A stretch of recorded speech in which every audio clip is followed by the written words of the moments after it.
اگر 3 منٹ اس مسئلے پہ گفتگو کر سکے کہ صدیق کو علی نے نہیں مانا تھا تو کعبے کے رب کی قسم ہے میں محمد کے منبر پہ قدم رکھنا چھوڑ دوں گا.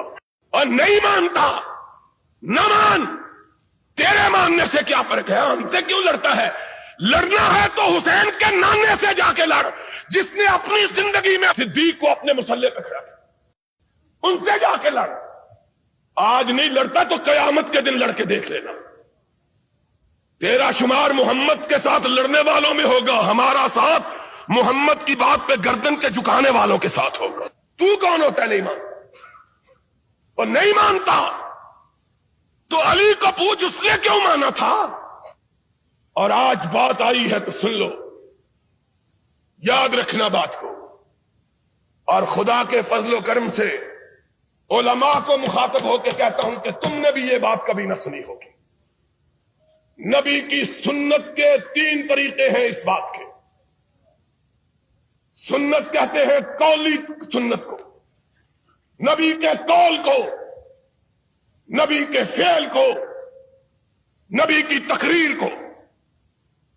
ایک بات نبی نے کہی وہ سنت ہے, کر کے دکھائی وہ سنت ہے, کسی کو کرتا ہوا دیکھ کے اس کو اس پہ ثابت رکھا وہ سنت ہے. آؤ اور میں تمہیں بتلاؤں, اور نبی نے ابو بکر کی امامت کو 3 سنتوں سے ثابت کیا ہے. قولی سے بھی ثابت کیا, فعلی سے بھی ثابت کیا, تقریر سے بھی ثابت کیا. غشی تاری صحابہ مسجد نبوی میں تم بخود بہتے حجرہ عائشہ کی طرف دیکھ رہے ہیں, اس کے حجرے کی طرف دیکھ رہے ہیں جس کا نام تجھ کو گوارا نہیں ہے, اس کے حجرے کی طرف کہ قرآن نے جس کو مومنوں کی ماں کہا ہے, اور جو اس کو ماں نہیں کہتا وہ مومن نہیں ہے, اور جو مومن ہے عائشہ اس کی ماں ہے, اور عائشہ جس کی ماں نہیں وہ مومن نہیں. قرآن کا فیصلہ ہے. ازواجہ تمہارے ماننے سے کیا فرق کرتا ہے؟ حجرہ عائشہ کی طرف نگاہ کیے ہوئے, اذان ہو چکی, نماز کا وقت آ چکا ہے, کیواڑوں کی طرف نگاہیں لگائے کہ کونین کا تاجدار آئے اور ہماری امامت فرمائے. وقت بیتتا چلا جا رہا.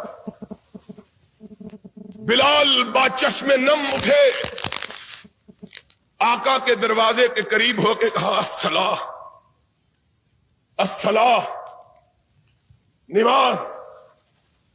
اندر سے کوئی آواز نہیں آتی.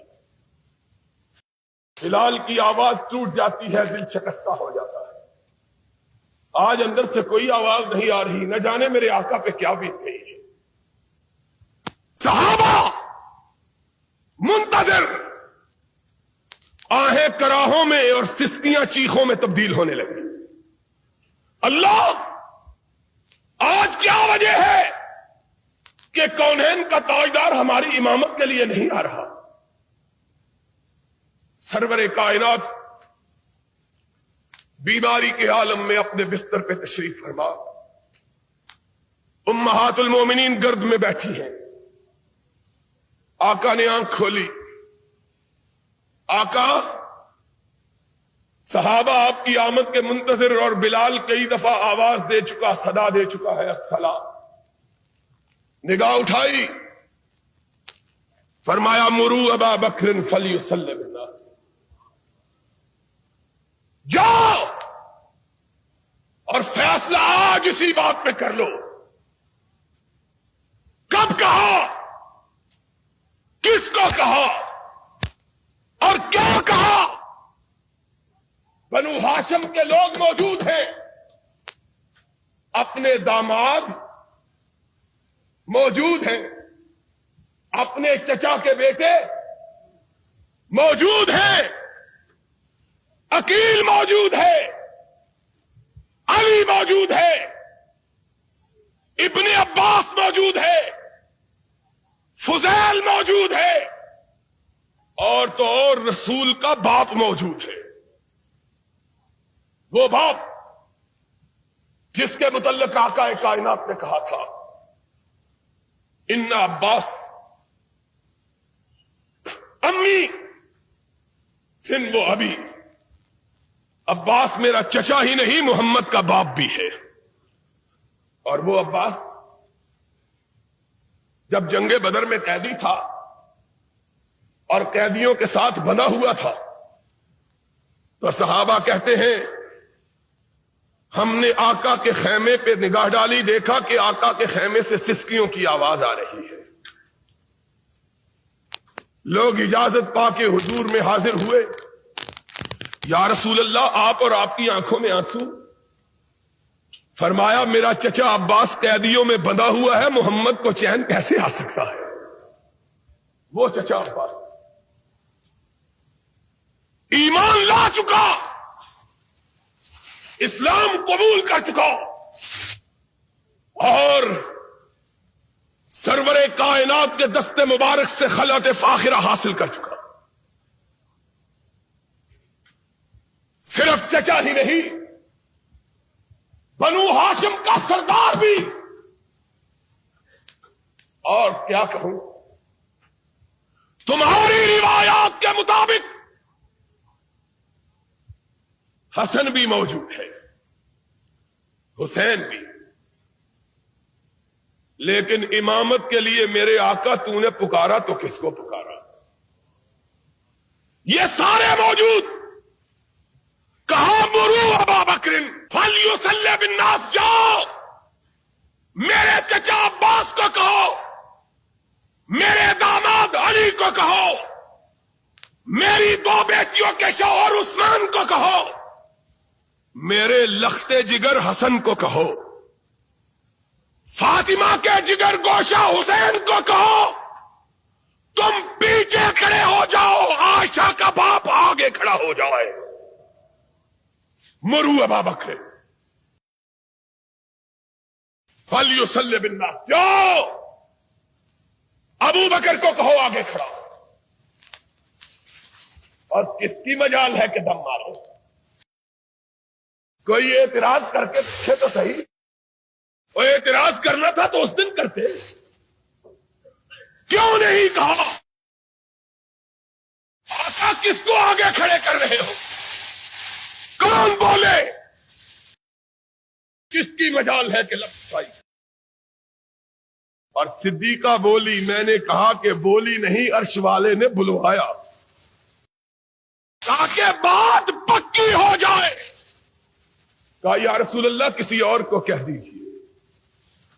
نگاہ اٹھائی، فرمایا لا ينبغي لقوم ان يكون فيهم ابو بکر ان يؤمهم غيره، ابو بکر کے ہوتے ہوئے کوئی دوسرا محمد کے مصلی پہ کھڑا ہونے کی جرت کر سکتا ہی نہیں ہے۔ مرو ابا بکر فلیصلی بالناس، جاؤ میرے صدیق کو کھڑا کرو۔ ہائے ہائے، تیسری مرتبہ پھر خدا نے کہلوایا، آقا کسی اور کا مسئلہ کس طرح پکا کر رہا ہے۔ کہا یا اب اللہ ہو والمؤمنون الا ابا بکر، فرش والے بھی نہیں مانتے، عرش والا بھی نہیں مانتا، نہ فرش والے مانے نہ عرش والے مانے، تو اکیلے ابو بکر کو مانے۔ جاؤ ابو بکر کو کہو میرے مصلی امامت پہ کھڑا ہو جاؤ۔ بلال نے تب دستک دی، اندر سے ارشاد ہوا جاؤ میرے صدیق کو میرے جیتے جی میرے مصلی پہ کھڑا کر دو، کہ آنے والے جب کوئی اعتراض کرے تو کسی اور پہ نہ کرے، محمد پہ کرے، تاکہ اپنا ناتا تو اس سے توڑ لے۔ اعتراض کرنا ہے تو اس پہ کرو۔ اور سنو، قومی سنت یہاں ثابت ہوئی، اور صدیق کی امامت کے لیے محمد کی تینوں سنتیں اکٹھی ہو رہی۔ کھڑے ہو گئے، ارشاد ہوا مجھ کو اٹھاؤ۔ آقا کیا بات ہے؟ فرمایا میں بنو ہاشم کو دیکھوں میرے ابو بکر کے پیچھے ہیں کہ نہیں ہیں؟ میں دیکھوں تو صحیح کہ پیچھے کون رہا، کون ہے جس نے حکم سے سرتابی کی، کون جو میرے کھڑے ہوئے کو نہیں مانتا، جس کو میں نے آگے کیا ہے کون ہے جو اس کو پیچھے کرتا ہے؟ دیکھوں تو صحیح۔ آقا کائنات اٹھائے گئے، حجرہ عائشہ سے قدم باہر رکھا، صفوں پہ نگاہ ڈالی، آسمان کی طرف رخ کیا، چہرہ گلنار ہو گیا۔ اللہ تیرا شکر، اپنے جیتے جیتے اپنی امت کو ایک امین کے سپرد کر کے جا رہا ہوں۔ باہر نکلے اور کونین کا تاجدار سچا نبی تھا، باہر نکلا، صحن مسجد خوشبو سے مہک اٹھا کہ محمد کریم آئے اور خوشبو نہ پھیلے۔ صحابہ نے خوشبو سونگھی، حدیث کے الفاظ کھنکارنا شروع کیا تاکہ ابو بکر کو پتا چل جائے کہ امام اعظم آ گئے ہیں، اعظم آ گئے، پیچھے ہٹ جائے۔ خوشبو صدیق نے بھی سون لی اور پیچھے ہٹنے لگے۔ کائنات کے امام نے کندھے پہ ہاتھ رکھ دیا، فرمایا جس کو محمد نے آگے کیا ہے وہ پیچھے نہیں ہٹ سکتا۔ فعلی سنت سے بھی صدیق کی امامت کو ثابت، پھر اس سے بھی آگے نماز جاری رکھو، محمد نے بھی اسی صف میں کھڑے ہو کے نماز کی نیت باندھ لی جس صف میں صدیق کھڑا تھا۔ تینوں سنتوں سے ثابت کیا۔ اعتراض کرنا ہے تو محمد پہ کرو، ہم پہ اعتراض کیا کرتے ہو؟ ان پہ کرو جس نے آگے کیا ہے، یا ان تین اماموں پہ کرو جس نے آگے اس کو کھڑا کیا جانا مان لیا ہے۔ علی پیچھے کھڑے، حسین، اور بولو حسین، حسن، اور تمہارا عقیدہ یہ ہے کہ ان کی پشتوں میں باقی 9 بھی زندہ تھے۔ اگر باقی 9 بھی زندہ تھے تو 12 کے 12 جس کے پیچھے کھڑے ہیں، تمہیں اس کے پیچھے کھڑے ہوتے ہوئے کیا تکلیف ہوتی ہے؟ جس کے پیچھے 12 معصوم کھڑے، تمہیں اس کے پیچھے کھڑے ہونے میں کیا ہے؟ بات کیا کرتے ہو؟